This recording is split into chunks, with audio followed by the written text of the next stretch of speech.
Welcome साथियों, आपका हार्दिक स्वागत है। यदि इस चैनल से पहली बार जुड़े हैं तो सब्सक्राइब ज़रूर करें।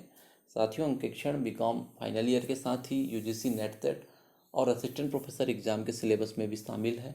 ऐसे में बीकॉम कोर्स के दौरान यदि अच्छे से नोट्स बनाकर तैयारी करेंगे तो फ्यूचर के एग्ज़ाम में भी बेहतर लाभ लिया जा सकता है। साथियों, आज का हमारा टॉपिक है अंकेक्षक के अधिकार एवं कर्तव्य। अंकेक्षक के अधिकार में पहला पॉइंट है लेखा पुस्तकों तथा प्रमाणकों को देखने का अधिकार। अंकेक्षक को किसी भी समय कंपनी की लेखा पुस्तकों को और प्रमाणकों को देखने का अधिकार होता है, चाहे प्रधान कार्यालय के हों, शाखा कार्यालय या अन्य स्थान के हों, उसको देखने का अधिकार होता है। आवश्यक सूचनाएं तथा स्पष्टीकरण प्राप्त करने का अधिकार। अंकेक्षक को कंपनी के अधिकारियों से ऐसी सूचना और स्पष्टीकरण मांगने का अधिकार होता है जो अंकेक्षण कार्य के लिए, ऑडिट के लिए आवश्यक हो। शाखा के कार्यालय के निरीक्षण का अधिकार। यदि कंपनी की कोई शाखा है और इसके हिसाब किताब की जांच अंकेक्षक द्वारा नहीं की गई है तो अंकेक्षक द्वारा, ऑडिटर द्वारा सभी खातों को, बहियों को और प्रमाणकों को निरीक्षण करने का अधिकार है। विदेशी शाखा के संबंध में उन शाखा से अगर प्रधान कार्यालय को जो पत्र मिले हैं उसको देखने का अधिकार है। साथ ही शाखा के जो ऑडिट है, यदि कोई दूसरा ऑडिटर किया है तो उसकी रिपोर्ट प्राप्त करने का अधिकार है। साधारण सभा से संबंधित सूचनाएं पाने का अधिकार। साधारण सभा से संबंधित सूचनाएं पाने का अधिकार होता है। साधारण सभा में उपस्थित होने और अंकेक्षण से संबंधित बोलने सुनने का अधिकार होता है। कानूनी तथा तकनीकी सलाह लेने का अधिकार। अंकेक्षक को कानूनी और तकनीकी सलाह लेने का अधिकार है। वह विशेषज्ञों से इस संबंध में परामर्श प्राप्त कर सकता है। पारिश्रमिक पाने का अधिकार। अंकेक्षक अपना कार्य समाप्त करने के उपरांत उसके पश्चात पारिश्रमिक प्राप्त करने का अधिकारी होता है। रिपोर्ट पर हस्ताक्षर। ऑडिट कंप्लीट होने के बाद अंकेक्षित हिसाब किताब के संबंध में प्रस्तुत की जाने वाली जो रिपोर्ट है, प्रतिवेदन है, उस पर हस्ताक्षर करने का अधिकार उसे होता है। इसके बाद लास्ट में देखते हैं धारा 463 के अंतर्गत। इसके संबंध में अंकेक्षक को कंपनी अधिकारी होने के नाते कुछ राहत दी गई है।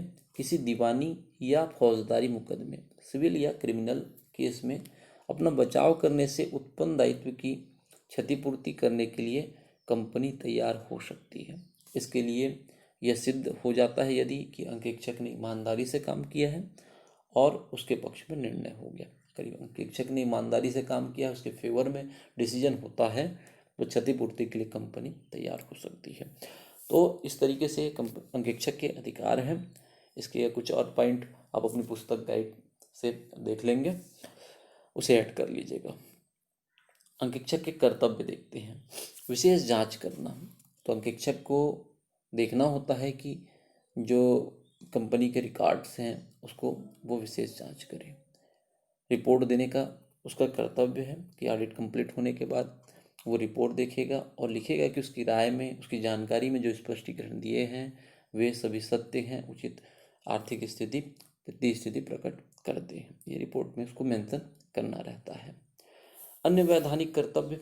अन्य वैधानिक कर्तव्य में हम देखेंगे कि अंकेक्षक का कर्तव्य है कि वह अपने द्वारा दी हुई रिपोर्ट पर हस्ताक्षर करे।